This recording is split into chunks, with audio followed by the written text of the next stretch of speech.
Robert Saleh and Joe Douglas field the exact same question, but the answers could not have been more different.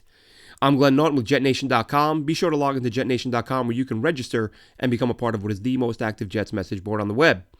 So as you know by now, Robert Saleh was at the owners' meetings last week. Joe Douglas as well. Joe Douglas was then at an event last night where the two were each asked the same exact question. In Arizona, Robert Saleh was asked, what's going on with Aaron Rodgers? Is he coming here? Robert Saleh's answer was, Aaron Rodgers is under contract with another team, so I'm not free to comment on that. Joe Douglas's answer was, to the very same question, what's going on with Aaron Rodgers? Joe Douglas's answer was, hell yeah, he's coming here. We're getting him. So two very different answers, and not a huge surprise that there are people on Twitter saying this is tampering. I had a few people message me, Glenn, what do you think? Is this tampering? What's going on? Can Joe Douglas say this? So here's what it depends on.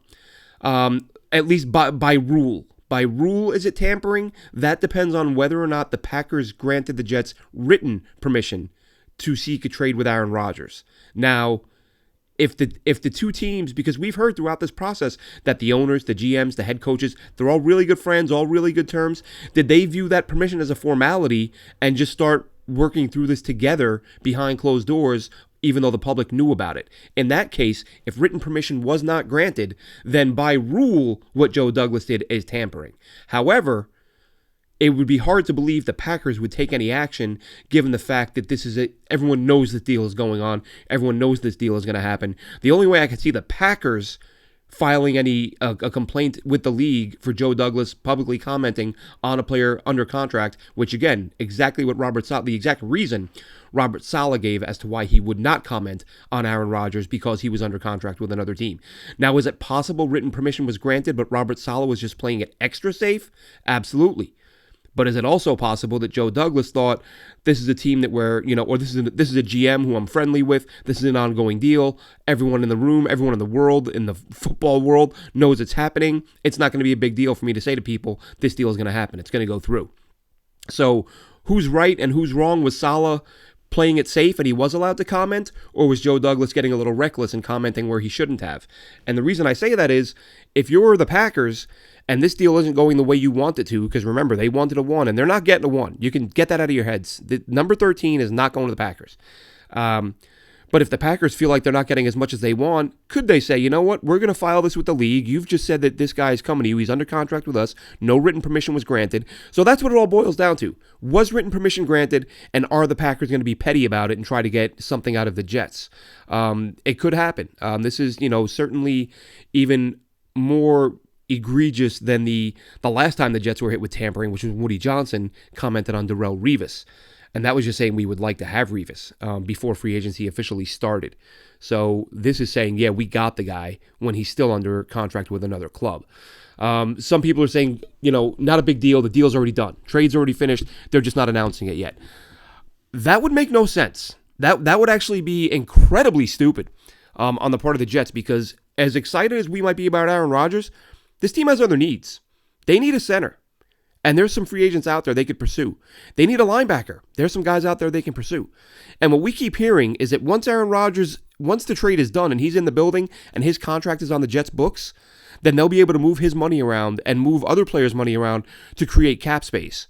So if Aaron Rodgers, if the deal is done, I'm supposed to believe the Jets are sitting back and stopping themselves from being able to add players they need.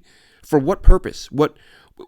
For what reason would the Jets agree to hold off on signing free agents who could then sign with other teams while they're waiting for the deal to become official? It's sort of I think it's what people want to believe. Nobody wants to believe this isn't going to happen, so some people are lying to themselves and saying, well, this deal is done. It's finished. Well, and maybe it is, but if it is, it's a huge, huge gaffe by the Jets front office to have a deal completed and then not insist that it go through, go to the league office, get the money on their books, move money around, and start filling other needs. I mean, listen, adding Aaron Rodgers is great, but there are still holes on this roster. And they're big enough and pressing enough that I would imagine the Jets would want to get some guys in here. But they probably don't want to sign, or at least what we're being told, is that they're not going to manipulate their cap. They're not going to make all of their moves until the deal is done and he's here. So you can say that you think the deal is already done. Okay, now explain to me why they're not doing it. Why are they holding off on adding players that they need at other positions? So whether or not it was tampering is going to depend on whether or not the Packers officially granted the Jets permission in writing. If they did, it's not tampering. If they didn't, it is tampering, but it is highly unlikely the Packers are going to say or do anything about it. The worst thing I could see is the Packers saying to Joe Douglas, using that, again, we've talked a million times about leverage. Could the Packers use that as a little piece of leverage and say, look, you've promised your fans or your shareholders, as I said, if this was a business and you were a CEO closing a big deal with another company, and then you announced to your shareholders the deal was done, and the other company found out you did that, they can kind of say, well, no, it's not, and the price just went up because you've just put more pressure on yourself. You've just made a promise that you have not yet delivered on, and you've told the people that you delivered. Again, do I think that's going to happen? No. However, that doesn't make what Joe Douglas did a good move. Don't go out publicly and promise people that something is done when it's not done. If it is done, why aren't you making it official on paper so you can get moving towards signing other players and improving the roster? I don't have the answers, but to assume that it's done and they're sitting still not doing anything about it seems foolish to me. And to assume that Robert Saleh and Joe Douglas having completely different answers isn't something worth giving some thought. Like, was Saleh wrong? Was Douglas wrong? I don't know who was right, who was wrong. Answers were completely different.